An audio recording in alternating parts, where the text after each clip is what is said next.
Hi, all. I'm glad to be back with you. I am so sorry to hear what's going on in California. As a native Californian, my heart is breaking for you. I hope everyone's safe and everyone's got their family, knows where everybody is. But the rest of us in the United States are really thinking about you and caring for you. So take care. It's a scary time. We're going to talk about safety plans now. So let's start in with that. So what are some safety issues associated with parental substance use disorder? So what are some things that can happen because the parent is actively using? Prenatal substance exposure, the child can be exposed. Children can go through withdrawals. There's no one to supervise the kid. Kiddos are left alone. Maybe mom and dad go out to do something. They leave them there for a long time. The parents can be high or passed out or disoriented. Young child is unsupervised, and there's a failure to meet basic needs. Toxic home environment, meth manufacturing may be going on, substances and paraphernalia in easy reach of children, things left on coffee tables or counters where kids can get to them. And then a dangerous home environment. There could be drug dealing going on in the home. There could be violence going on in the home. There could be domestic violence going on in the home, gang activity, all sorts of different things can be going on. But what we want to think about, and when we want to think about when we start to work with the family, is when the parent uses, X happens. So that's a conversation to have with your parents. You know, if they've gone into rehab or they're going into some kind of facility or they're taking care of their issue, talk to them about that because that helps you with safety planning. If they use, what happens? If I use, I tend to not really be able to be in the moment. If I use, I don't want to be around my kids, so I tend to just leave them alone. I've got a 5-year-old, and I know he can take care of the house. So we want to check with that parent about what goes on when you use. What happens? So some risks associated with substance use disorders. Excuse me, parental lack of motivation, attention, loss of competency may lead to the child's developmental and educational needs being neglected over time. And you guys had talked about that last week. Kids not getting to school on time, kids not getting to school at all. Maybe mom and dad are not really paying attention to their developmental needs. Are they getting to the pediatrician when they need to? Are they getting?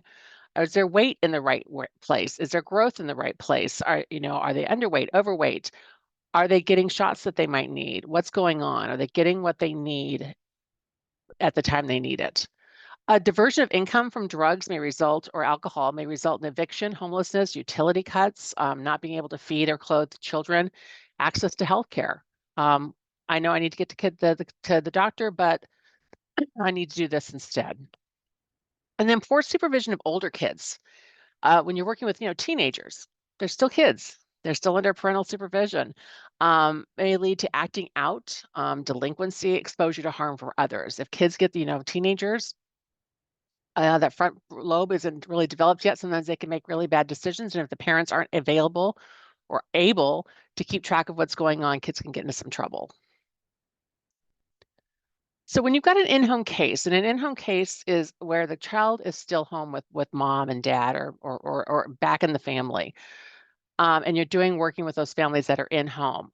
The primary responsibility for child safety in the in-home cases belongs to the parents and the caregivers. They're there with the child. So we need to remember that they are the parent, they're in charge of what's going on with the child. Child welfare might still be involved, CPS might be involved, but they're responsible for that safety of that child being in the home. The provider and the family team commit to parents to act in the interest of the child's safety. And this can be discussions that the parents and the provider the family team and the provider might need to have, or the court, if they're court involved, with how are we going to keep this child safe? What's that going to look like? There's been a risk situation here. How are we going to, and what are some things that could get in the way of a parent wanting to commit to that? What are some things you might have experienced or heard or someone said to you where you're just a little concerned that they're not really, the idea of the child's safety is not really foremost in their mind? Anybody want to share anything? You can do it in chat. You can do it out loud. We got to get this party started today. Fear of being reported to CPS. Absolutely. There's a lot of secrets in families out of fear of this. Anything else? What can get in the way?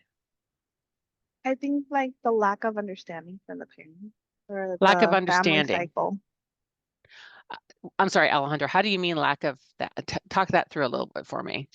So lack of understanding, like sometimes parents are so caught up in their addiction that they don't realize that their main focus is not their children.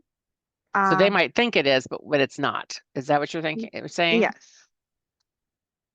So they think I'm doing a great job parenting, but the rest of the world is like not so great. Yeah, I'm seeing fear of law enforcement and children being removed, minimizing so they don't realize it's necessary. Like I'm doing fine, not understanding child development. I don't know. When I had my first kid, we just drove away from the hospital. No one stopped us. No one tried to tell us anything. They just said, "Go home, raise this baby." I was freaking out. Um, Law enforcement against shame. Shame can be part of this too. Um, Develop understanding about consequences of self-reporting lapses and or stressful times for which immediate support is needed. So if you've got a parent who's coming home, they've been in treatment, they've gotten treatment, or they've been doing something around treatment, talk to them about that. It's not going to trigger them when you talk about lapses. They've heard about that. They've heard about that in care. They've heard about that in groups. But or what causes enough stress that that might be a trigger for them. So what do they need? Who can they call? How can they reach out? Hey, I'm having a really rough day. I need someone to step in. Who's on their safe list? Who is someone that can help them out that you can help them out with? Um, Unless there's a 24/7 backup, parents must be able to discuss their patterns of use for that safety plan. They need to be able to talk to you about what their life looks like. We want to have more than plan A for families. We want to have plans B and C for children's supervision. And how many of you are able to enlist family members? I know in Iowa, this can be really tricky sometimes. For us to have family, we call them visit hosts or kin care, they have to be vetted. So sometimes parents, grandparents sometimes don't pass that vetting. In California, is it hard to get family members involved in care to help out the family? Let's see. Denial. Anybody running into that? Can you add that a little bit more, like in the context about that? So if you're enlisting, let's say you've got a child and you've got a child that's home with mom, mom's mom and maybe mom's sister are part of her family team, part of her support around them. Are they included in that plan? Like if for child supervision, if mom starts to go down a little rocky road and needs some assistance, does the worker know, hey, let's call sister, let's call mom. Can they be part of that safety plan to maybe check in on them or help them out with that safety plan? Do you kind of put that wraparound services with some of your families where you go to kin care, anybody that's maybe family friends, so on and so forth? I think we don't do kin care in that aspect, but we do involve them in the safety plan. And part Good. of the CFTM is that they're in this part of our case plan is for them to be part of um the CFTMs so So that the they're family team aware. meetings, they're at the Yeah, family team meetings. so they're aware what's happening, whatever concerns, and they should be aware of the parents' relapse prevention plan as they are supposed to be an active role. And So do all they're your families get one? Is this someone that the parent knows or is this somebody else? it could be what usually it's parent support from the family, from the Hmm. parent, and as well as a support person for the child. If a child feels comfortable with grandma, then we're involving them in the meeting to make sure that they know that they can go to that person. Great, great.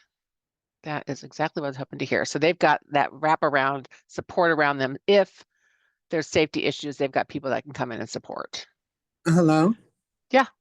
I think that if the baby is born with a positive toxicology, the hospital would notify the Department of Social Services, and once Social Services is involved, then they would do all of that planning of safe care Hmm. for them. And one of the things that may come up is what some people may call a backup, but that supportive services. So that should be done right away because if the mom is still in the hospital and you're doing the plan of safe care, before moms leave, because sometimes mom will jet out of the hospital and the baby's abandoned in the hospital.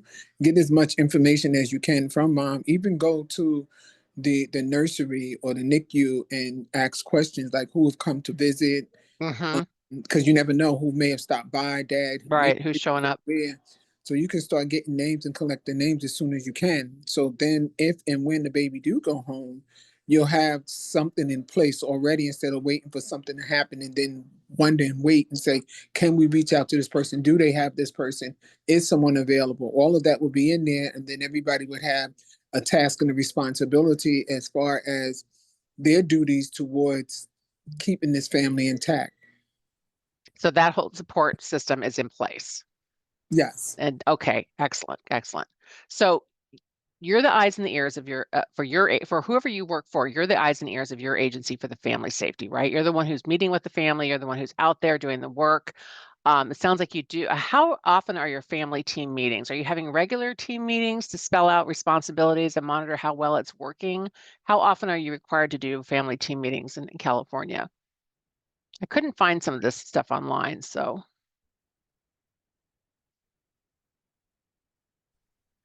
Anybody have an idea on that?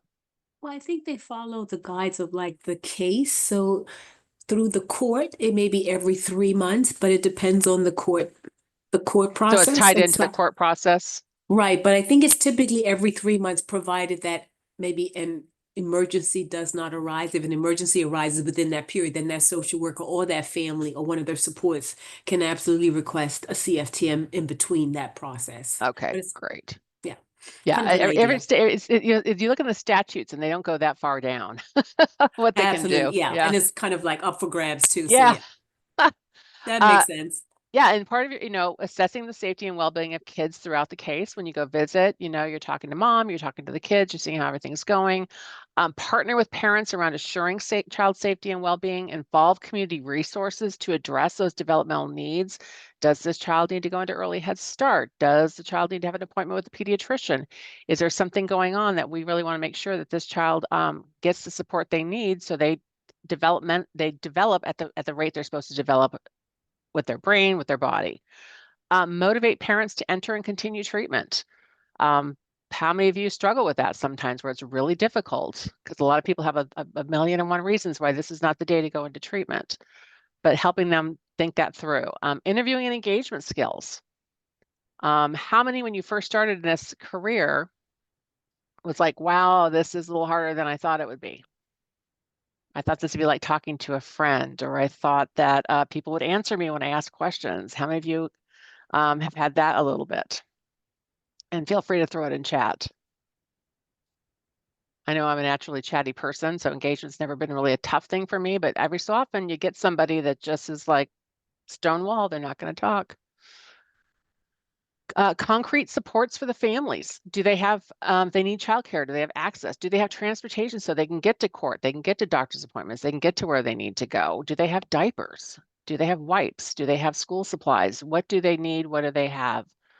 And then it may include seeking court order treatment for in-home cases. Sometimes you might need to go to the court and get someone into treatment.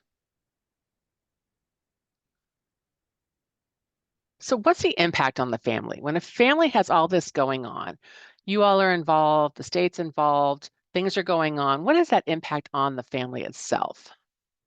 So it looks like for Brendan, for our organization, we have family self-sufficiency plans that we make with participants and outline their strengths, expectations, goals, and if they have backup childcare plan. Great. So you have a whole plan with them, Brandon, it sounds like. Great. Anxiety, fears from Gina. So when you're working with a parent with a substance use disorder, you should be aware of the likelihood that the parent may have a history of trauma. This parent themselves might have a history of trauma, and the trauma should be addressed in addition to the SUD. This is a really good two-pronged approach to really help that parent with the issue of substance abuse and also address whatever might be behind that. If you had to guess, and you guys put this in chat, a percentage of the families you're working, what percentage do you think that the parent you're working with probably has a history of trauma? And you can yell it out too, whatever you want to do. I'm seeing 90%, 85, all of them. So pretty much everybody. looks that way and this is something new. This is not new today new, but this is something relatively new where we're looking at the parents' trauma. What's been going on with the parent? How many of you have parents where they were in care themselves and they're kind of pulling that forward with them? Absolutely. So let's talk about the impact on children and families. About 1 in 8 kids under the age of 17 in the United States, or about 8.7 million kids, are estimated to live with at least one parent who has had a past year substance use disorder. This is not these are not just kids who've been in care. This is across the United States. So what's the impact on the family when a child is living with someone who's got a substance use disorder? Probably a lot of us can speak to this ourselves, but let's talk about what the data is telling us. Prenatal exposure to substances. If mom was abusing, that can pass through. Role reversal in the family. Kids can be forced into parental roles. How many of you are working with kids who are parentified? They're making sure mom and dad are okay. They're maybe hiding bottles, or they're making sure they get to bed, making sure they eat something. Higher rates of abuse, neglect, and violence. Trauma and long-lasting effects on children. That'd be ACE scores for an adult. So if you're taking care of a family, working with a family, and mom has a pretty high ACE score, this might tell you something. Higher rates of infidelity, more partners, more things going on there. Dysfunctional relationship patterns, and then child welfare involvement. And those are the folks you guys are seeing, where they have some child welfare involvement. Anything here that should be added to this list? What are some things you might be seeing that's impacting your families that is because the family has someone with a substance use disorder in the house? I'm seeing young parents. Crystal says with her current caseload, all of them have stated they have co-occurring and most with trauma. Wow. So co-occurring disorders with mental health and substance use. Yep. Family disconnect, poverty.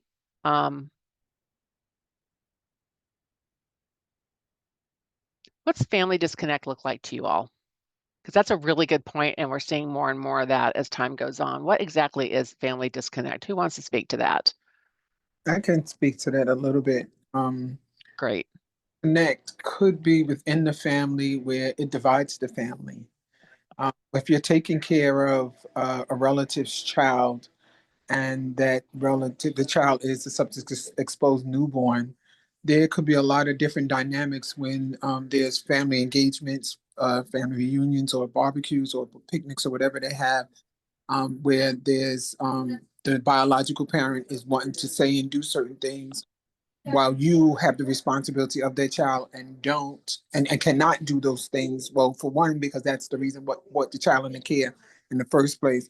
But Mm-hmm. you took on the responsibility to say that you're going to care for this child and give the child its basic needs and try to continue to do that.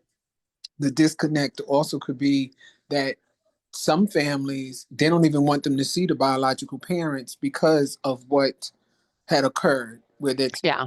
on themselves. The relationship is so bad. Yeah, they Mm-hmm. bypass a lot of that. And then it can be abusive as well, Mm-hmm. because it could be a grandparent that's taking on a grandchild where their biological child is on substances, is a substance user, and they can be very volatile to their parent because they either won't give them money, won't give them money for drugs, won't let them see the children, or they may threaten to take the children. Mm-hmm. They can kind of sometimes use a child as a So, pawn. yeah. Yeah. Yeah, the number of grandparents that are parenting nowadays is growing exponentially. I'm sure you all are working with families that the kids are with grandma or grandpa, and that's just growing more and more and more all the time. And it's a difficult situation for everybody, but that's part of that family disconnect is we're just not as connected as we used to be. People don't have aunts and uncles and third cousins and all that kind of stuff.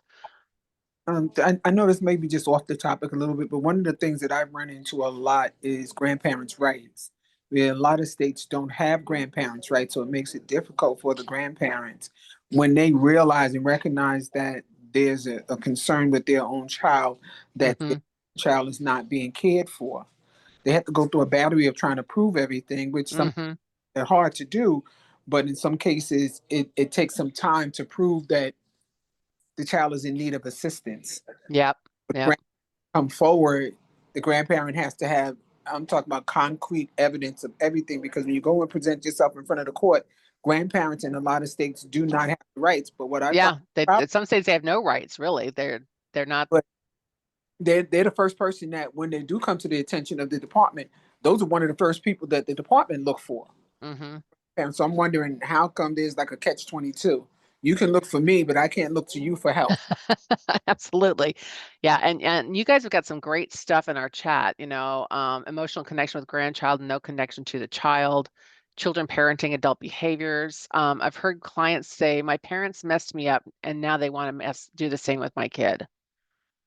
Geographic differences.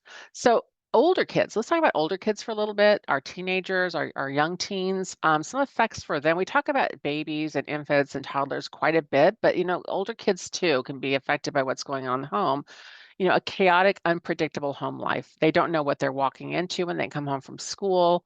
They don't know if there's going to be food. They don't know what kind of mood somebody's going to be in. They don't know if they should bring a friend over or not. Inconsistent parenting, lack of appropriate supervision. It's either go do whatever you want, or I'm going to monitor everything you do, or that parenting is just not consistent. What the rules were last week are not the rules this week. Inconsistent emotional responses from parents to children. So that could be the child, saying that they're hurt or something's going on. The parent just kind of laughs it off. The emotions don't fit. They're not consistent. Emotional abandonment of children by parents. The parents are so engaged in what they're doing that they're really not paying attention to the mental health of their child. Secrecy about home life. We don't talk about this. We don't talk about this to the neighbors. We don't talk about this to your friends. We don't have people come over and spend the night because we have a secret in our house. We're not saying we have a secret. There's something going on here that we don't share with others. You probably have had families where that's happened. You might have grown up in a family like that yourself, where you did not talk about family business outside the four walls, which is really hard because what do teenagers like to do? They like to talk.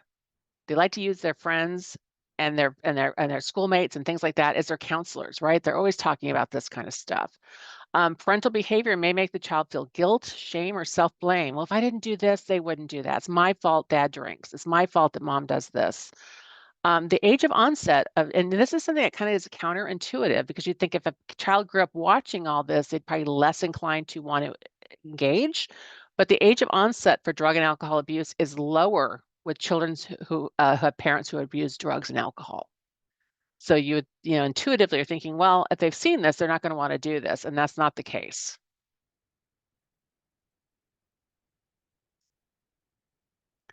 So because of their life experiences, kids may experience believing they must be perfect.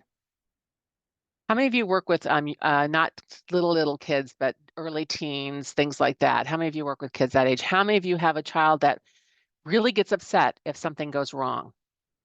Like really out of proportion to what happened, or blames themselves if something goes wrong, or is very hard on themselves, maybe with school grades or things like that. Believing they must become the parent to their parent. Very difficulty trusting others. How many of you are working with teenagers and they're like, yeah, you're just one more person in a long string of people who have been a part of my life. So I'm not going to tell you a lot because I've been tired of telling everybody my story. Difficulty maintaining that sense of attachment. People come, people go. Why should I get attached to you? Difficulty achieving positive self-esteem. Self-autonomy. That ability to kind of take care of yourself, the ability to kind of do things on your own, which was what we are hoping teenagers start to do as they grow older, right? Is take on some of those things they're going to need to do as an adult. Or extreme shyness or aggressiveness, really aggressive or really, really, really shy. How many of you are seeing some of this? And throw it in chat if you're seeing some of these behaviors, if you're working with older kids. I'm seeing some head shaking, so it's definitely happened with some people.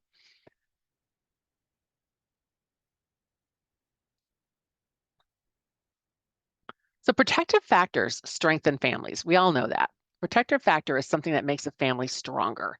And sometimes we have to develop those. Sometimes we come equipped with them to some extent, or they can be stripped away. But some things that are protective are nurturance and attachment. The child feels nurtured and there's an attachment to that parent.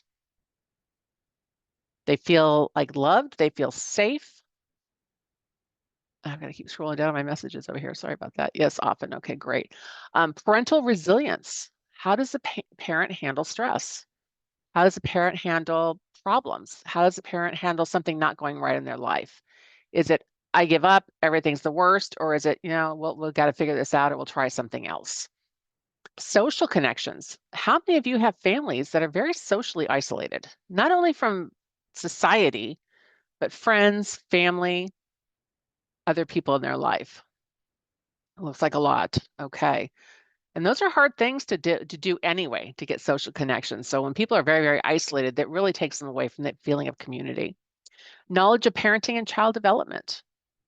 I took no course on that before I had kids. Kind of wung it. Is that a word? Winged it? I winged it. I was a relatively intelligent person, but there were things I did not know. There was a book. Thank goodness for a book. But yeah, a lot of parents, child development is not something most of us know a lot about till we start raising a child.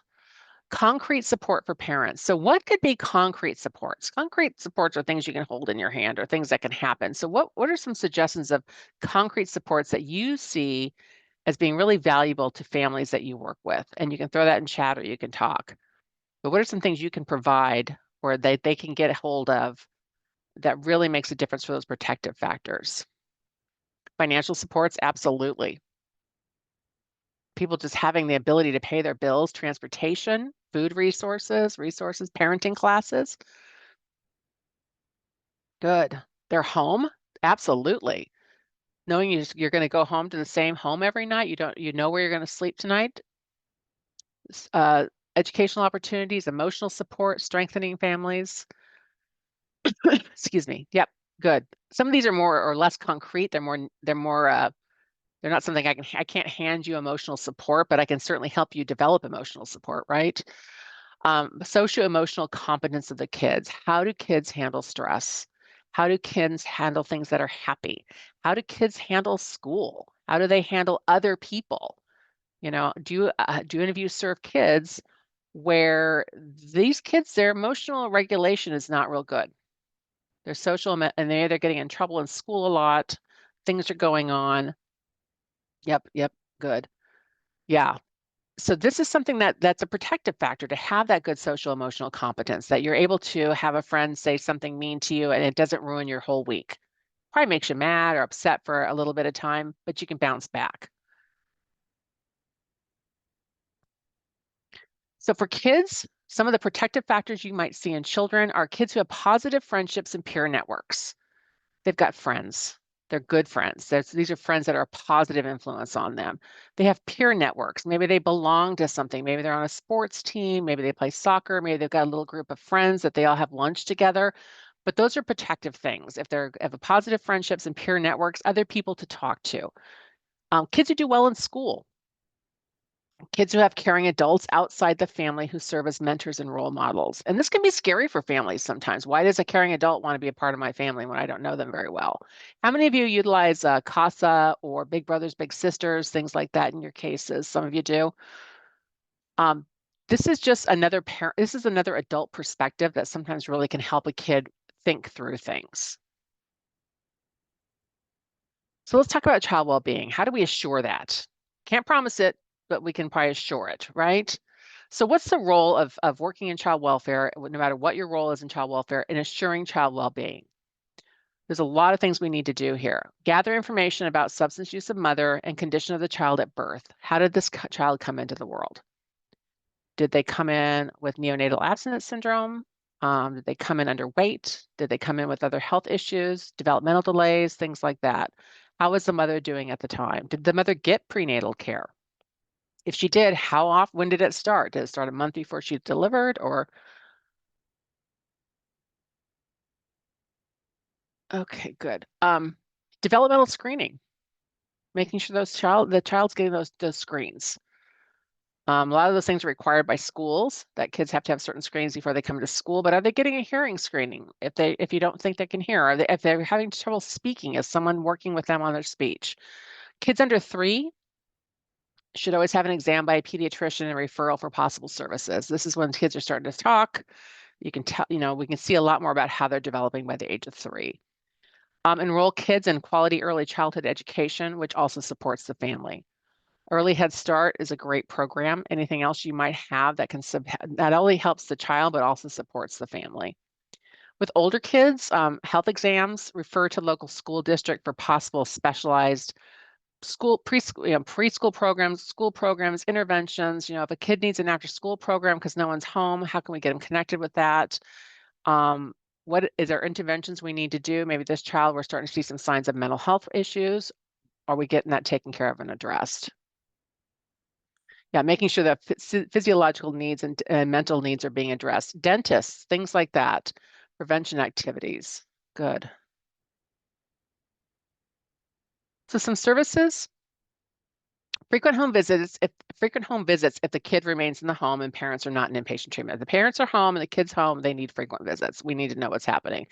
And if you've got other service providers that are coming in, or you've got a CASA showing up, maybe you've got kin care coming in, or family parents as partners, people coming in, if there's people checking up, if the parents are home with the kids. Structured work with parents in the home around child safety, education around child safety. Why is it important that the screen be on the window when you're in a third-story apartment?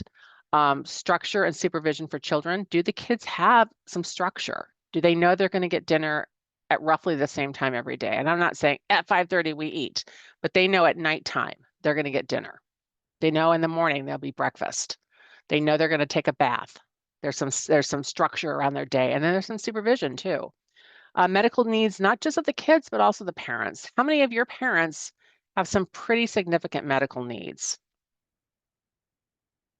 Anybody have some parents? Yep. What are some of the needs, Elizabeth, you're seeing?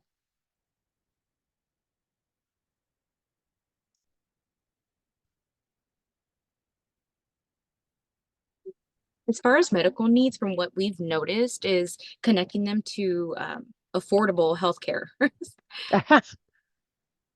Where is that? Can you tell the rest of us? Yeah, yeah, it's hard to get people connected with healthcare. Even with all these new processes that come to place. I mean, I know we're having a doctor shortage here. It's hard to even get in at all. So yeah, getting them connected with services. Um, Again, partnering with school, Head Start, family support programs, concrete services. Do they need diapers? Do they need wipes? Do they need diaper cream? What's going on? What do you need? And then consider seeking court-ordered if non-compliant with treatment. If you've got a parent that is just not compliant and that's part of the case plan, does the court need to step in on this? Local community clinics, but also linkage to care and treatment adherence, mental health, absolutely. Dental, Karen Durando says dental, yep. Oh, and right above you, Karen, Iris Corpus works for a local oral health program. You need to share that, Iris, with everybody where you're at. Because that dental care is really tough to get. So treating the family system, we're looking at the whole family. Substance use disorders affect the entire family system. It does not just affect the person who has just a substance use disorder. How many times though have you talked to people where they're like, I had no idea this was causing an effect on anybody else? I've had that discussion where someone's like, I didn't think this was bothering anybody. I had no idea that people were upset by my use. Has anybody encountered that?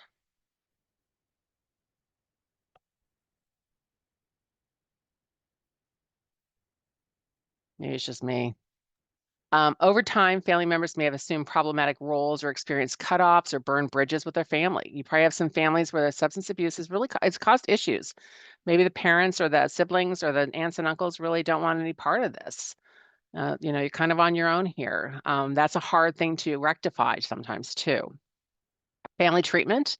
There's always family counseling. There's Al-Anon for spouses or children. Other family support groups, things that you can direct people to kind of help them out with that. The family team meetings, which you're already having, where people can come and talk and work those things out. But we need to look at the whole thing as a system. This system has some brokenness in it, right? We're not going to put that brokenness on the one person. What else is going on in there that we need to fix? Because the one person being fixed is not going to fix those relationships, is it? If someone gets sober, is the family members that feel like they've burnt bridges going to come running back and going, yay? Not normally. That takes time, that takes repair.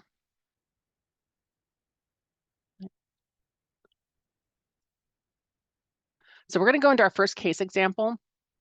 This one we're going to do as a group because I know we have some people who weren't here last week, so I want them to get kind of what our flow is like on how we do this. The next 3 will break you into groups, and we'll have a case. We'll talk about the case study before you go. Then we'll give you some direction on what we want you to do in the group. And then what we want you to do when you do that case study is pick one person that's going to come back and tell us what you decided. Okay.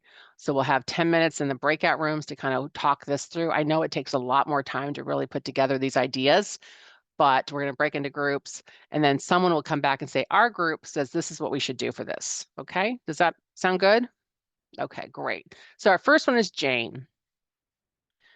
Jane is a mother. She's been struggling with substance abuse, specifically opioids, for several years. She has a 7-year-old son, Alex, who lives with her. Jane's substance use has led to erratic behavior, job loss, financial instability, and neglect of household responsibilities. Pretty much what we've been talking about this morning.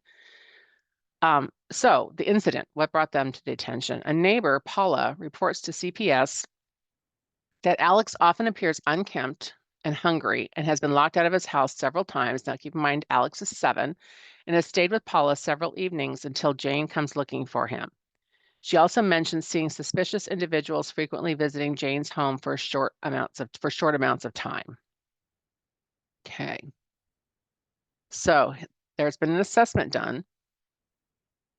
CPS conducts an assessment and finds the following. The physical environment. The home is cluttered with drug paraphernalia, posing a physical danger to Alex. There's things that he can get into easily. There's drugs on the counter. There's things he can get into. Parental behavior. Jane exhibits signs of intoxication, such as slurred speech and unsteady movements. Keep in mind she's taking opioids, so everything's a little slower. And the child's condition. Alex shows signs of neglect, including poor hygiene and malnutrition. And malnutrition is very lethargic. He's very tired. He's not very clean, and he obviously isn't getting enough to eat. So those are kind of some of the things. And I want you to talk about what else you would look for in this house, because this is just a quick and dirty things that they showed right away. So in our group, you need to decide, like we did, is it a safety issue? And if it is, why is it a safety issue? What's going to back that up? If it's a risk issue, why is it a risk issue? And then what else might you want to know before deciding on in-home or out-of-home placement? So you don't know what you got to figure out if this is safety or a risk, right? And what else do we need to know? Because we've got not a lot of information here, do we? We've got some big issues, but so let's do this as a group. What are we thinking? And you can put stuff in chat and I'll follow it as fast as I can also. We're thinking this is a safety issue? Yes. Okay, why is it a safety issue? Because of the drug paraphernalia. Okay, we've got drug paraphernalia. I would also say a safety issue because child has already been endangered and presented in danger, so his health, his safety, and well-being has all been negatively impacted. So there's obviously something going on that's affecting his health and well-being by his presence, the way he's presenting, the way he looks. Is that what you're thinking, Sydney? Yeah, Is that a so safety issue or a risk issue? I would say a safety issue. So Okay. he's already malnourished, unkempt, and hungry. I'm seeing a lot of bolts in the chat. Current harm and future risk of neglect. Locked out of the house very young. Lack of supervision and care for child. I'm seeing kind of mixed here. I'm seeing some safety, some risk. Yes, the child is locked out of his house, has malnutrition, there's drug paraphernalia. There's also individuals coming into the home. What could individuals coming in and out of the home and staying for a short amount of time mean? Why is that concerning? Drug house. A drug house, okay. What else could be going on in there? Sometimes parents engage in sex work or other things. She could be doing sex work in the house with him there. Yep. What else? What could be worse? She could be using her son, and have these people come in for him if it's during the time that he's actually home. With the That people is a big sad thing to think about, but you're right. That is completely, maybe he's the sex worker. She's pimping him out. Yeah. Or it could be Or that she's pornography, child sorry. pornography. Yep. or she's under the influence that she can't provide safety because all these men. So she's not aware of what's occurring while she's high. Okay, so she doesn't even really notice that this is not really great that these people keep coming in and out of the house. Okay. Child's already lethargic and paraphernalia is exposed to the child. It's -2 right now. Yeah, it's actually -2 here in Iowa. So yeah, the kid's not dressed correctly, but it's in freezing weather. Potential for sex abuse, drugs, or prostitution. Is there any competent family members who can care for the kids? We definitely want to know that, right? That's something we want to know. Is there anything like anybody to help? So what's our bottom line here? What are we thinking? The people might be perpetrators. Put up your little fake hand. I'm going to put you all to full screen if I can. Put up your fake hand if you think this is a safety issue. And put up your, okay. A couple folks think that. Okay, I'd say maybe 25%, maybe a little less. Put up your thumb, the thumb thing, the thumbs up if you think it's a risk, a risk issue. You can use your actual thumb like this, or you can push that little thumb button, whatever works. A lot of you aren't voting. We need your input.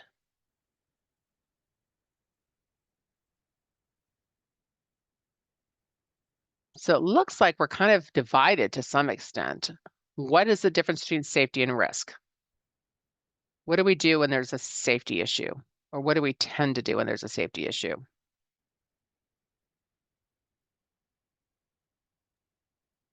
If a child's in imminent danger, what is normally the normal procedure? Remove the child. Remove the child. Is this child in imminent danger? I'm seeing some head shakings. Okay, looks like here, hard yes on this. So this is more of a safety issue than a risk issue at this point, correct? Is that what I'm hearing? Okay. So what else do you want to know? Before being, on top of this, what else do we still need to know to make this decision? What else is not there that we're like, I really want to know this before I take this child out of the home? What are some of the things you're Is there thinking? another parent? Is there another parent? Yep. Is there someone else who can take the child? Okay. Is there another parent? What else? And she says, nope, I'm it. I'm the only one. What about talk to the child and what he feels like a safe person? Because it seems like the neighbor is a safe person for him. So evaluating that home if she can possibly care for him. Okay. Yeah. I mean, he already goes over there, right? He's apparently got some relationship with her. There's someone that, someone said, is there someone that can come in the home to support the family? Is mom aware and willing to make changes for his safety? We haven't talked to her about that. Does she even know this isn't safe? She might think, he's got a house over his head. He's got a great neighbor. Other children. Good question, Iris. You mentioned, I'm not sure if you said this in the beginning when you said mom, but is that his biological mother or is she a foster mother? Because it could be a problem there if we place. We're going to assume biological. Okay. That's a whole nother training when we talk about messed up foster parents.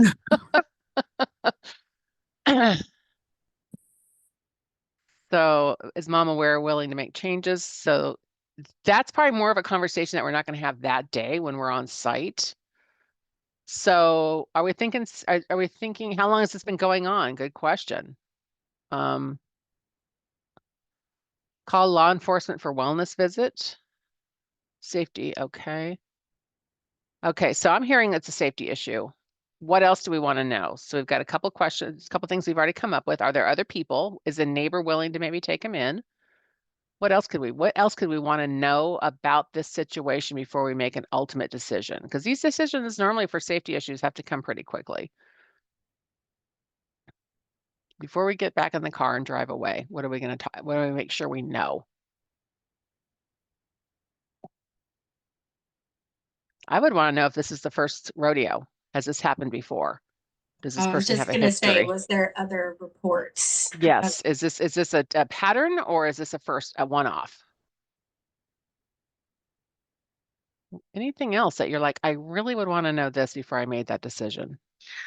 I think important factor is that we know if there's any Native American ancestry, because that would take priority as they decide what's going to happen if he. Yes, they'd have to fill out the ICWA paperwork. They'd need to make sure that, see if there's someone who can help them that's related or tribal. Is she currently under the influence? So there's definitely things we legally need to do, right? So if this was you, would you take the child? Would you take the child that day? You can just nod your head. Just show me something that lets me know that you're thinking that this is, I'm seeing lots of yeses. Okay. Great. Great, great, great. So let's move on a little bit here. So let's talk about the time. You know, everything under child welfare is on a clock. We all know that. Those rules changed back in the 90s. There's implications for family members. There's approximately 12 months of services for in-home cases with family preservation. There's up to 18 months of services for children and their families when the child has been removed from the home and progress is being made. And then we got to remember also that recovery from substance use takes time. And it might take more than one attempt at sobriety. So sometimes these clocks don't match up very well, do they? For someone to get sober and maintain sobriety in 18 months might be really a hard thing for them to do. It just might be something very, very, very hard to do. So we are up against this, aren't we? We're up against this clock that's constantly ticking. We've got young children that are just getting older. You know, every day they're getting a little bit older. Things are happening in their life, things like that. Any thoughts on that clock? Because it used to be, when I was in Orange County, California, there would be kids who came into care from the hospital and were still in care at 6 or 7 or 8 years old. But that's changed.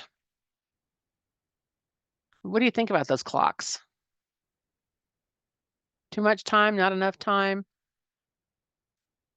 The problems we have nowadays are too large to solve this quickly? Any thoughts there?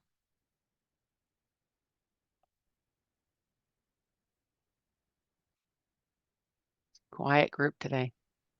I think you're missing one for when it's newborn because their time frame is a little bit shorter. I believe it's like 6 months. I took this from the federal rules. So if Mhm, California has different rules, I didn't see that, but this was for mhm. across the US. Do you guys have Okay. you have a shorter time frame for newborns, 6 months? So it could be like we bypass a family if let's say this is the second child that was born post tox, then there's a possibility of bypassing the family and going straight to like adoption. So that's Really? an option Okay. here. I That's know good. I'm in Sonoma County, and the families that I work with that have children, yeah, under for forgot if it's under 1 or under 2, but they have 12 months, so it's less. And then it's 18 months for if you're making progress, it could go 18 to 24 months, but that's for the older kids. So I think it's Mhm. 3 and under because of attachment, they A get, shorter clock on yeah. that. And then of course, if they are, if they start at 6 months, they finally get it together. Usually I'll see it go past 12 months because they've made progress. Yeah, But and if they're that's not, they get 12 months. someone made a point about that in the chat, that the clock's okay as long as you can petition to extend on a case-by-case basis. The states I've worked in, people do that all the time. You know, they do like a 6-month review and sometimes they extend it out because the parent's doing really well. And they want the parent to have the ability to finish what they're doing and to keep doing well. So, okay. So when parents grow into treatment, that's gonna be our next one. So you've got parents now that, yes, I'm gonna go into treatment. What do we do next? Okay. So this is the one you're going to do in your small groups. We'll go over this. We'll go over what the CPS assessment looks like, and then you'll go in and sit down and talk about the question. Okay. So here's our background. This is Sarah and Tony. We have a couple here. They're parents of 3-year-old twin boys. They have both been struggling with alcohol abuse for the past few years. So it's been both of them.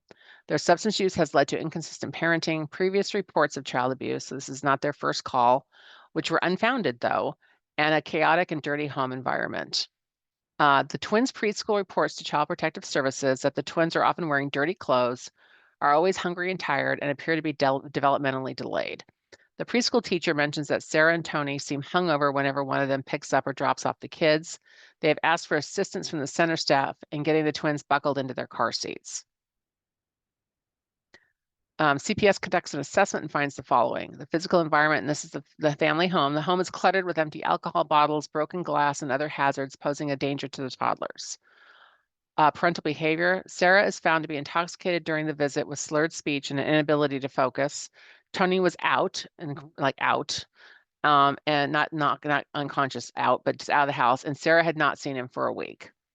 The children's condition. The twins showed signs of severe neglect, blistering diaper rash on one of them, has not been bathed in at least 3 days, and no child appropriate food was in the house, and they are also showing signs of developmental delays as their language is very limited.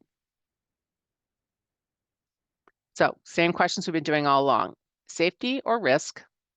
And what else might you want to know before deciding on in-home or out-of-home placement? Okay, let's go. I don't know who's the leader of what group, so I'm going to go to full screen with all you guys, and let's just take turns with whoever decided to be the speaker for the crowd, talk for their group about what they decided to do. And if you could have your camera on, that'd be great too. So whoever wants to jump in first. I'm just gonna go brave first one. because I'm really nervous and want to get it done with. Okay, Crystal, it's all yours.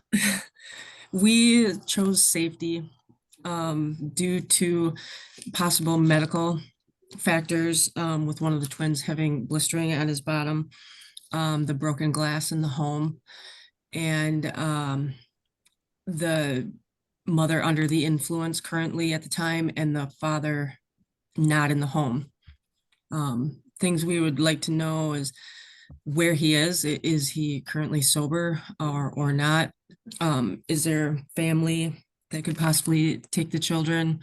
But regardless, they would have to be removed from the home, even if they went to grandparents due to the safety risks in the home. And it seems like it may have been going on for a while as they appeared hungover, and not able to buckle the children in, but how long has it been going on? And I'm forgetting a couple things, but yeah, we chose safety. Okay, great. Group 1, safety. Who wants to go next? I'll go next. Great, thank you, Michelle. This is Renata. Oh, Renata, I saw Michelle raise her hand, so I thought it was Michelle. Sorry, Renata, go ahead. Our group, I believe we chose safety, but we do recognize there are some risk factors as well. But for safety, we identified there's broken glass and other hazards. They're not appropriately eating. They're not getting bathed and have blisters, so they need some medical attention as well. As far as the risks that we identified, there was a risk for potential emotional neglect, a risk for physical harm, and then of course, for the safety piece, I missed the developmental issues. That was a question we had, is this being addressed for them as well? And the other questions we had are they left unattended, the children? How long has the alcoholism been happening? Has this happened before? Have they been involved with CPS before? How long has dad been gone? Has he been gone like this before for a long period of time? Is the parents willing to receive assistance or help? Do they even recognize that they need help? As the children's medical issues, how long have that been going on? And then is there any family involved with the children? Great, that's very thorough. And good question about the dad. You guys both had good questions about the dads. Where is he? It's been gone for a week. Who wants to go next? I'll go. Thank you. I think we had the same safety concerns and some of the same risk concerns as the other groups shared. I think for what would we ask next, our concern would be, are you addressing the medical needs? Because we are not sure if they're addressing them at any point in time. And I also wanted to note that we did see like a positive factor that they are arranging daycare, and it seems like they're going daily. It wasn't reported that they're inconsistent with daycare. So is there any other support group or arrangement that they have with family members? as well as the parents' perception and if they are having difficulties in addressing some of the resources like financially or medical or what is some of the hesitations for support. Just so that we can have a better understanding of where the parents are in general and if there is additional support that we can provide to mitigate some of the concerns, although our evaluation with its immediate safety concerns, so we would have to remove, but we also want to be thinking about like the case plan and mitigating those safety concerns and Okay. how to address that. So the immediate safety concern we have to address, but there's a lot of other things we need to address also that might help the kids come back home quickly. Is that what I'm hearing? Yeah, well thought out. Good. Who wants to go next? I'll go. Yay. Hi, this is Rebecca. I think everybody like has already kind of said everything that we had already discussed, as well as like the safety risk is obvious with her being intoxicated, broken glass, no food. And so getting those kids into a safe place, whether, you know, if she has family, is there family support? Where is dad? And is she willing to go to treatment? Is she willing to do the things that she needs to do to help herself get into a better, healthier, sober place, to then come back and be able to support her kids. And then, of course, the risk factor of the kiddos, like those developmental delays that they're worried about. Like, have they had any supports into looking like with pediatricians or whoever to help in that, get some extra things in place for them educationally. Sydney, I see your hand up. Do you want to go next? Yep, I can go. Thank Okay, you. great. I was in group 8 and we also identified that this was a safety issue, again, for many of the reasons that the previous groups have spoken of. So there was imminent danger to the kids and there was already a negative impact on their health due to the severe neglect and the blistering. And then their safety, there being broken glass bottles on the floor, clutter around the house and other hazards. And then again, just their general well-being. So not having appropriate food and then the concerns of the developmental delays.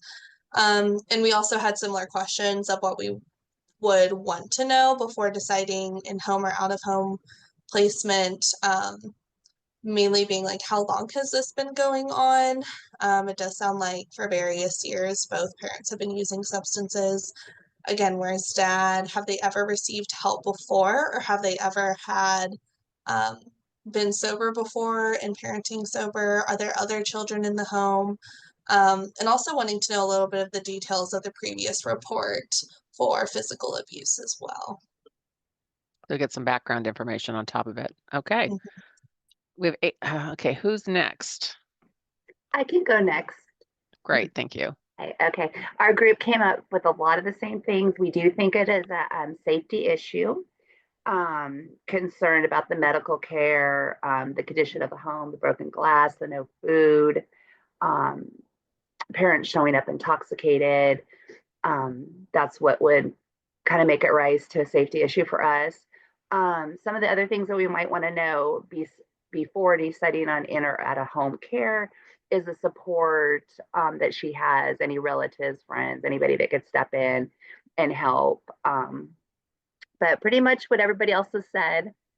So Good, great minds think alike. That's great. absolutely. Next group, who's up next? I'll go. Thank you. Yes, well, pretty much the same thing. Piggybacking on everyone. So it's just, yeah, safety issue. I mean, in that moment, it's the mom. I mean, she's intoxicated. So that could have been the difference of the last time if it was unfounded, if someone came and talked to them, if maybe it was the beginning of the addiction, like she was able to handle it more, but maybe there was food because we talked about also the risk, like questions about what resources do they have for food. So yes, it could be like the end of the month and they just don't have any food. But then I was thinking if she has a bottle, the other way to look at it is if you have no food, no money for food, but you had money to purchase alcohol in that moment, you made that choice to drink instead of eat, or feed the kids. I mean, yeah, same thing, medical neglect, because of the diaper rash, the other parent's gone, so there's no other sober adult that could be there to take care of the kids, or if there's someone, a family member. So that would be a question: who can take care of the kids, or help, if they have previous treatment, a history of treatment, if they've tried going into treatment before, if there is a referral for an assessment, and whether she's following through with it, and that's the delay. Maybe ELI is already coming into the home or not. So like who is Who and might be engaged that we don't know about. yeah, because then it shows that there is some attempts, but in the moment. So there's motivation from the parents' part if they want to, to parent the like they're trying, but sometimes the disease can win. Yeah, so I think that is the and I think I said that glass, the kids could cut themselves. So I mean, there is that safety, that imminent safety issue in the moment of like all this stuff can go wrong. And there are only 3, as opposed to the previous case. And where there's the 2 of them that are and 3. there's 2 of them. And like I was saying in our group, like the previous case was a 7-year-old, though not like, this is good or anything, but a 7-year-old has the ability to walk over to the neighbor's house and say, I'm hungry, and they could fend for themselves a little bit more. Age of child has a lot to do with how we handle it. Yeah, Absolutely. Thank you. Yeah. Do we have one more group? I'll go for our group. I'll speak on Great. behalf of Thanks. our group. Thanks, Iris. You're welcome. So our group, we definitely chose the safety and risk because it wasn't the first time. We're in agreement with what everybody has said so far. The questions we did ask prior to removing the children from the home is there any family members or considering having the grandparents step in to see if they're able to take care of the children. But we're in agreement with what everybody said. And the only thing that I think wasn't mentioned is that our group discussed if there was a case in the past, are they in daycare or is there any documentation as to what, how long this has been going on? And that's it. Thank you. Okay. And I think we have one last, and that was a one-man show. So I'll just go ahead and read the text if that's, unless there's one other person that wants to speak. Wasn't there 9 groups?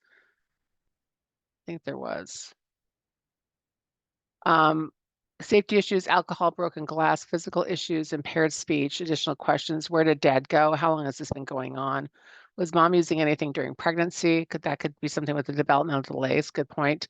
Any competent family members? Is this a repeating issue? So good. Great. All right. Let's go back to our slides. Thank you all for participating in this. And we could see all the little microphones going up and down. So it looked like there was good conversation. So that's exciting to see. So what are the goals of treatment programs? Attainment of abstinence. We've come to a place where abstinence isn't the only way to sobriety. There's also harm reduction. But attainment of abstinence is normally one of the goals of a treatment program. Reducing risk of relapse by supporting client to make changes in thinking, behavior, and lifestyle. So part of that is getting them sober. The second part is helping them not have that risk of relapse or really reducing that risk of relapse. This can really differ from child welfare goals, which may be a reduction of substance use and associated behaviors and implementation of a plan to ensure that child's safety and reduce risk to the child. Sometimes substance abuse is focusing on who? They're focusing on the client. Child welfare is focusing on the family. Obviously, the child is the primary client, but you're looking at the entire family system. Sometimes treatment programs don't look at that as much. They've gotten much better over time that they look at the family system, but the goals sometimes can be a little different. Okay, now we've got Sarah who decides to enter treatment. Let's see what's going on with Sarah.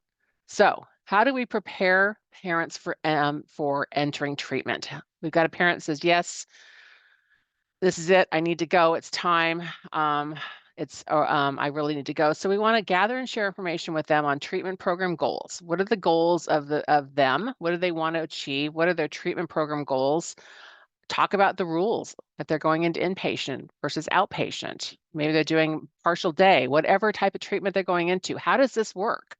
For a lot of people, this might be their very first time going into this, and that can be very scary. I don't know what it works. I'm going to be away from my kids. I don't like the idea of being someplace where I can't leave. What's the time commitment? How long do you expect me to be there? How long is this treatment plan? Time limitations on funding. We can only pay for X amount of days. How success is defined and measured, and how the treatment center might measure success, how the client might measure success, how you all measure success. So how do we talk about that? Also, language, terms, and acronyms. We all work in social services. We are surrounded by acronyms and words that most people don't really understand. How many of you have to explain things to friends and family when you're talking about your work?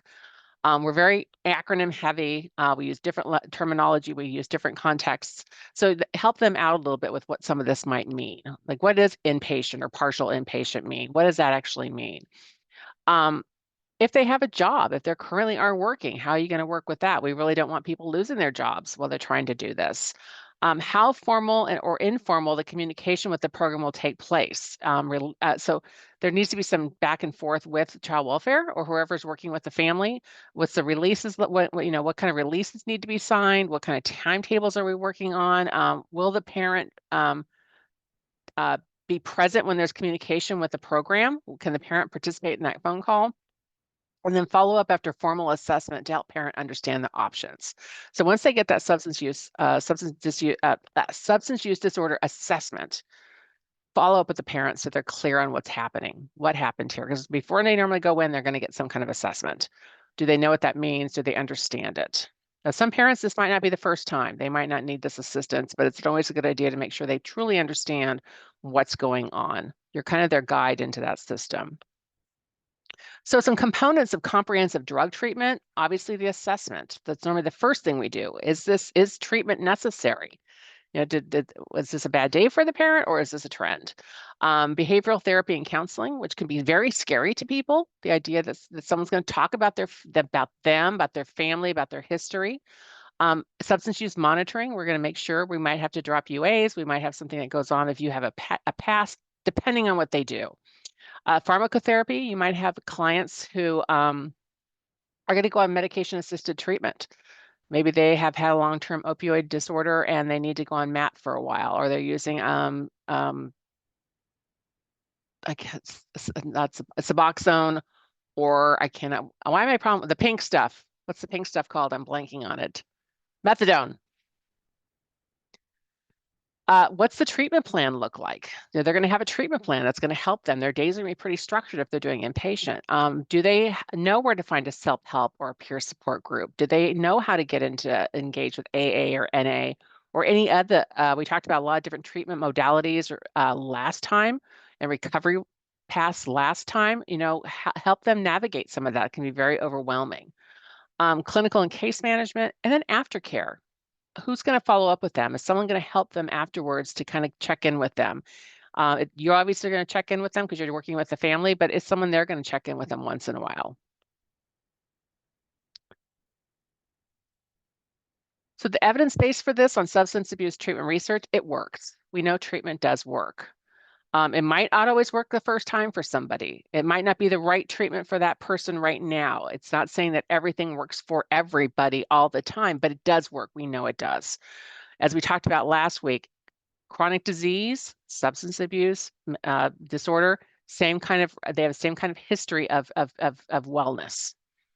Treatment does not have to be voluntary to be effective. A lot of times people think it's only gonna work if they agree to go. Not necessarily. Sometimes people are not volunteer. They're not voluntarily going into treatment. That rarely happens. I wouldn't say that happens that much with child welfare, but there's other times when it does that they're going in there involuntarily. Multiple attempts at treatment may be required. Evidence of a cumulative effect of admissions. Sometimes the first time you're like, I'm still fighting it. I'm still not think I'm there. I'm not ready. There used to be the 7 that took people like 7 goes sometimes to get through, but I think I haven't heard that in a while. Both inpatient or outpatient treatment modalities followed by aftercare show equal effectiveness. One size does not fit all. You're not going to prescribe or help the person get into the same thing every time. That's where all that discussion beforehand really helps you work that out.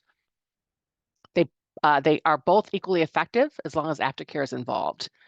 Remaining in treatment for an adequate amount of time is critical. So are they in a treatment? And especially depending on what they're addicted to. We all know opioids are very hard.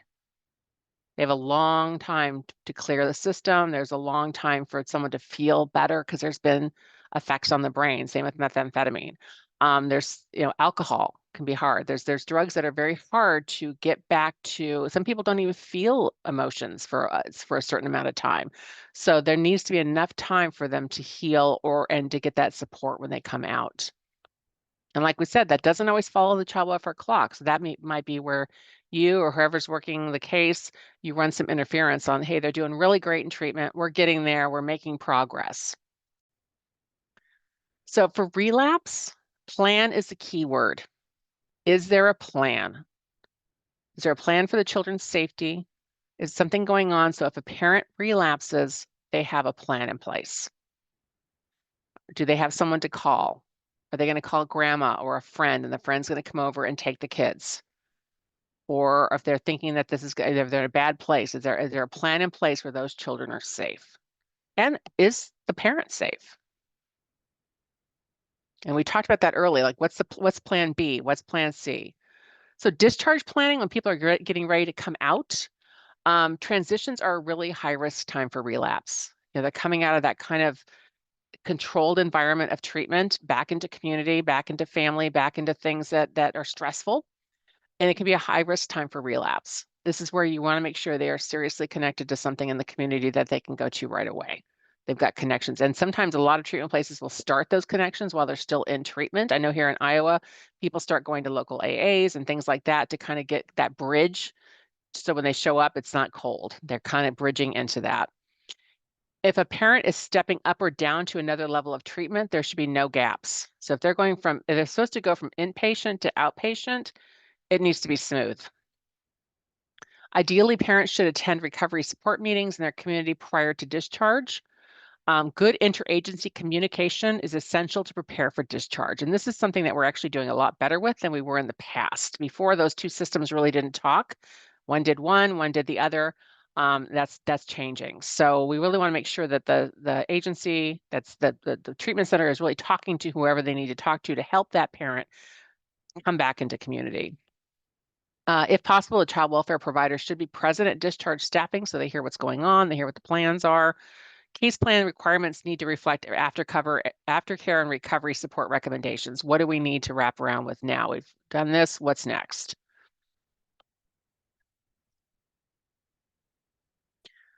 Relapse prevention plan. This should be individualized to the client and can be revised and updated. It's not carved in a stone that sits in the living room. It can flex. The parent will identify their high risk situations, like what triggers them. What makes you want to use? What made you want to use in the past? What could be something that could be a stumble stone in front of you? Identifies alternative thinking and behaviors for each situation to avoid drug use. Okay, if this is a trigger, how am I going to deal with that? Because life is full of triggers for a lot of us. There's a lot of things in life that kind of like, I'm having a bad day, I do this. Someone really ticked me off, I'm doing that. So for some of us, it's potato chips. For other people, it's opioids. So we want to make sure that we're helping them think about, in these situations that are going to happen in life, how are we going to help them avoid drug use? You may involve others in support of these alternative behaviors, a sponsor, family member, friends, whoever is in their circle, which hopefully is growing as they're coming out of treatment and coming back into community. They've got more places and things and people they can talk to. Who can they call? Should identify steps to follow if relapse occurs to get back on track as soon as possible. So we want to make sure, like this family we just talked about, they'd had unfounded cases, right? We don't know what the situation was like that, but if something had happened that could have got them maybe back on track, maybe they wouldn't have got where they are now. For parents, these latter steps should be consistent with the safety plan for the children. So whatever the safety plan is for the kid needs to match what the safety plan is for the parent, that the parent understands the safety plan for the child, that I can't show up at a child visit drunk. If I have a child for a weekend, I can't have certain people in the home. I can't be doing things around the home. So those things need to be really working together to make sure that the child is safe and the parent's safe. So some warning signs of potential relapse: unresolved anger, just angry. I haven't addressed what's making me really angry. How many of you have clients, and feel free to, raise your hands a little bit, that are really angry? They maybe can't even really name it, but they're really angry. You can just tell there's some unresolved anger going on there. Isolation from recovery support system. They don't want to go to AA. They're not interested in doing this. They're not interested in Celebrate Recovery. They really are isolated from that. I did my treatment. I'm done. All is well. That's a risky time. Blaming others. I only do this because of you. I only do these behaviors because of that. If this didn't happen, I wouldn't use. It's everyone else's fault. And an inability to cope with stress. And this is a stressful world. I don't think anyone's going to argue with me on that. We're living in stressful times. Some of us cope with that well, and some of us cope with that not so well. So what skills have they built to deal with stress? Because kids cause stress. Anybody who's raised a child knows that a child can cause some stress. If you've ever had babysat a child, you know they can cause some stress. So if they're really struggling with that, coping with stress, that's something that's a potential warning sign to us. Are you guys seeing my full slide? Okay, great. So what can families do to support recovery? And this can be the family that's surrounding the family, okay? Educate themselves on the recovery process. A lot of people think they went to treatment, everything should be fine. They don't understand the idea of recovery taking a long time. Some people are in recovery all their life. You rarely someone say, I'm recovered. They're in recovery. So educate themselves, and that's something that you could maybe help them. Hey, maybe you ought to look into this or that, or there's a family support group. Provide a sober environment. If they're having a family party, try hard to make that, talk to them about, could that be a sober environment? Can you maybe not have the beers this time? Or whatever they do in a party. Seek professional and peer support for their own physical and emotional health. Like, let's say you've got a spouse. This one spouse went to treatment, the other one didn't necessarily need to go to treatment. They had to do something else. But who are they talking to? How are they getting some support? Support their family members' involvement in treatment, aftercare meetings, and recovery support groups. And this might be, hey, do you want me to watch the kids tonight while you go to your meeting? Or if I know you need to, or they say, hey, I've got to go to a meeting. Can you watch the kids? And you maybe you want to say no because you're busy, but you say no, absolutely, I can be there. I need to adjust something in my schedule. So they are part of that assistance in that recovery process. Assist the recovering family member with assistance in locating sober housing if that's needed. We're seeing a big boom in sober housing across the United States where people can go for a amount of time. Employment, childcare, transportation, or other recovery support needs. They're coming back to the world with new eyes. They're coming out of the world with sober eyes. And there's a lot of things that probably need to be attended to, and who can help them with that. They might need to get a driver's license. They maybe they haven't had a job for a while. They might need some job training. They've never worried about childcare because they just didn't worry about it, and now they need to. So any way that you can help them with some of the stuff they're going to need as they come back into community.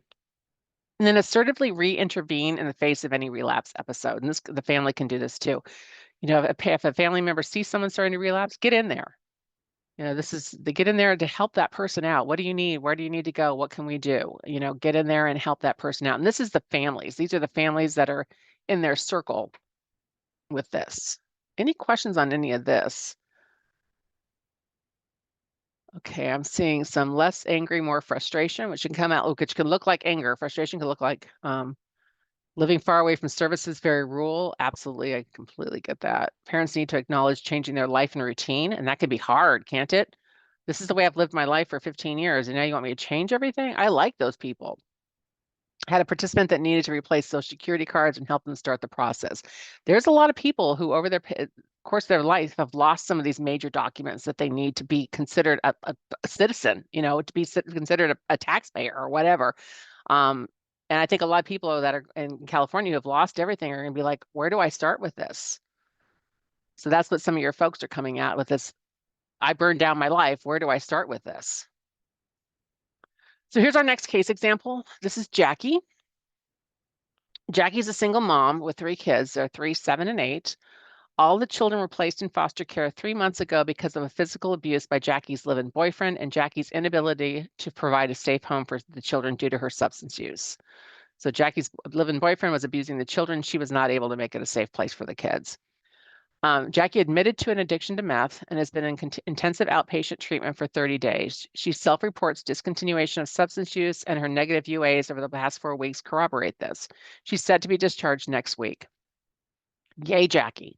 The case plan calls for Jackie to begin attending parenting classes, counseling for DV, and to continue with outpatient treatment for another 30 days.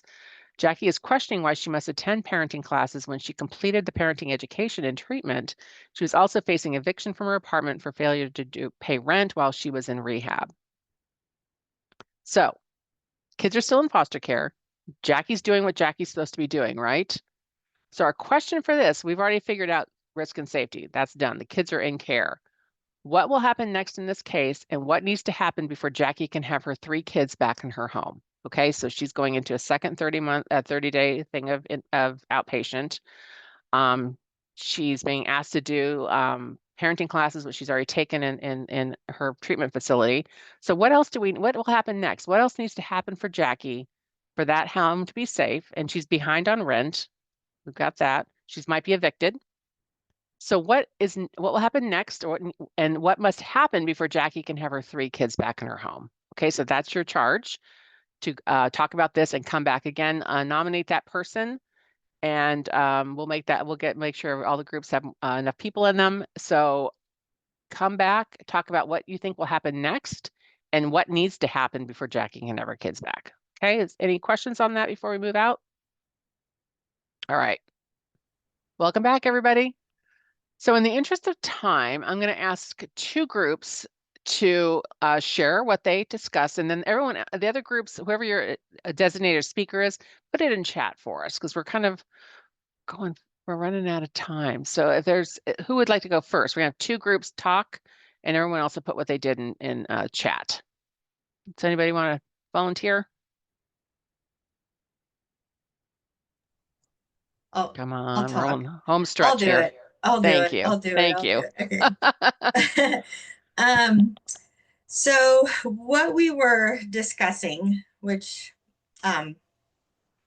what will happen next? So definitely a link with housing, either that or rental assistant or housing. I talked about an SLE. I mean, she needs more sobriety under her belt to be able to handle the stressors of everything, you know, being back, living a sober life. So making sure that when she gets out, she gets connected, she finds a sponsor. I mentioned a restraining order against the boyfriend. That could be maybe under what happens next before her 3 children come back in the home. I know a lot of times when I've worked with social workers, that's been one of the requirements, is to have to get a restraining order and then talk about how to implement, like, the scenarios. What would you do when? So that way it's not just I'm doing it to appease you, but I'll actually take place, with also an understanding with the social worker that if you want your children back, you have to follow through, because, you know, if you don't follow through with the restraining order, then a failure to protect the children be removed. Right. So kind of like having that hanging in order to encourage, you know, to keep on following the plan and protect her too. Yeah, and to protect her. So I think that is, can't try to think if there's anything else. I mean, I'm sure someone else will think of something. Well, Courtney's That's kind of like what we talked about. Yeah, Courtney's group says social services and community supports need to be put into place. WIC, SNAP, routine urinalysis or drug testing, AANA, requirements for the boyfriend to stay away from the child's home. If CPS is involved, a transition plan for youth to go back to the mom. So you transition the kids back home. Yeah. One more, and then we're going to move on to our last bit here. Okay, I'll go quickly because we agree with everything that's been shared. One of the members in our groups also mentioned a CFT, completing a CFT sober living referral, because we want to make sure that she's got a connection with sober living, support with the court mandated for her to get her children back, whether that's testing or anything like that. And then also support with the eviction, because we don't want her to relapse. So we want her No, to, we don't want her homeless. correct. And that, so all of those things were mentioned. Thank you. Okay, great, great. Okay. Now, if you go in your packet, there's an extra case in there. We had one extra in there that we were not sure if we'd have time for it, and we're not. But this is one that if you want to take back to your workplace and maybe do it as a group activity, please be my guest and do that, and see what your colleagues would say. You know, what would your agency say as a whole? Here you're all bunch from all different places, but what would your group do with this? So family interaction for kids in placement, principles of family interaction, that parent being able to see the child. It's not a reward or a punishment.